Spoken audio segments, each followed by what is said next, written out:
ကောင်းကင်နဲ့မြေကြီးကိုမဖန်ဆင်းခင်မှာဖယားသခင်ကဗမာနေလေပြီးတော့ကဘာဦးကျမ်းထဲမှာအာဒန်နဲ့အေဝါကိုဖယားသခင်ကဖန်ဆင်းတဲ့အခါမှာဝိညာဉ်နှစ်ခုပဲတွေ့ရတယ်သူတို့မွေးလာတဲ့ကလေးတွေရဲ့ဝိညာဉ်ကဘယ်ကလာလဲဒီမျိုးခွန်းကိုကျွန်တော်ပြန်ပြီးတော့ဖြေကြားခြင်းလာမေးတဲ့သူကလည်းခရစ်ယာန်ပဲဖြစ်တယ်သူဘာကြောင့်လာမေးရလဲဆိုတော့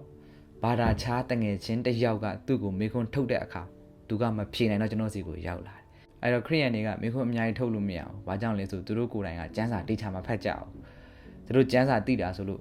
ကဘာဟုတ်ကြောင့်မြန်မြန်လန်တက်တယ်ဗျာဒိတ်ကျမ်းကိုမြန်မြန်လန်တက်တယ်အာဒီတစ်ခုအရန်ကျွမ်းတယ်အာဒန်အေဝါယောသဲယာကုပ်ပေတရုယေရှုဒီနာမည်တွေကောင်းရင်းနှီးတယ်တခြားနာမည်တွေဆိုသူတို့မသိတော့တချို့ကိုပြောရအောင်နော်အားလုံးကိုမဆိုးလို့အဲ့တော့ကျွန်တော်လည်းအရန်သိလားဆိုမသိသေးပါဘူးကျွန်တော်လေ့လာနေသေးဖြစ်တယ်ခံယူနေသေးဖြစ်တယ်နော်အဲ့တော့ဖယားသခင်ကကောင်းကင်နဲ့မြေကြီးကိုမဖန်ဆင်းခင်သူဗမာနေလေ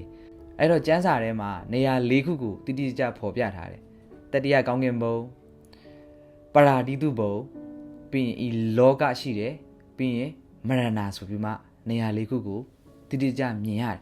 နော်အဲ့ဒီမှာဘုရားသခင်ကဗမာနေလဲဆိုရင်တတိယကောင်းကင်ဘုံဆိုတဲ့နေရာမှာနေပါတယ်ဒါကတော့ကျမ်းစာအတိုင်းပြန်ပြီးတော့ဖြေကြားပေးတာဖြစ်ပါတယ်ပြီးနောက်တစ်ခုလူတွေရဲ့ဝိညာဉ်ကဘယ်ကနေရောက်လာလဲကဘာဦးမှာဘုရားသခင်ကဖန်ဆင်းတဲ့အခါမှာအာဒန်နဲ့အေဝါရဲ့ဝိညာဉ်ပဲလေကျန်တဲ့ဝိညာဉ်ကဘယ်ကရောက်လာလဲ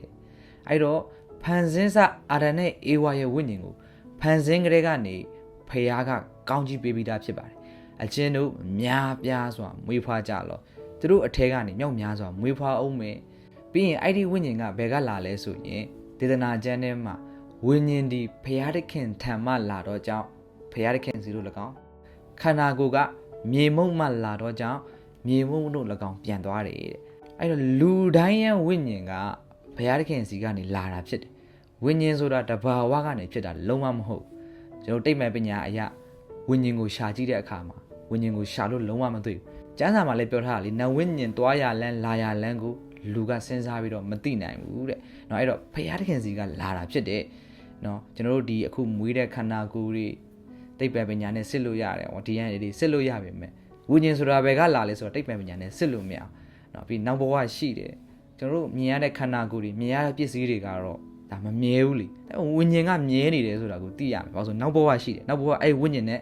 ဆက်ပြီးတော့ရှင်တန်နေရမယ်ကဘာအဆက်ဆက်အဲ့ဒီဝိညာဉ်နဲ့ရှင်တန်နေရမယ်ဝိညာဉ်ဆိုတာမြဲတဲ့အရာတစ်ခုဖြစ်တယ်ဒါကြောင့်မလို့ကျွန်တော်တို့ဝိညာဉ်အပင်ငရဲကိုသွားရမယ်ဆိုရင်လည်းမလွယ်ဘူးเนาะနောက်ရက်တွေမှာလည်းဒီထက်နဲ့နေတဲ့မေခွန်းတွေကိုပြန်ပြီးတော့ဖြေဆိုရင်းနဲ့လာပါဦးမယ်အဲ့ဒါလည်းပြန်ကောင်းကြီးရှိပါ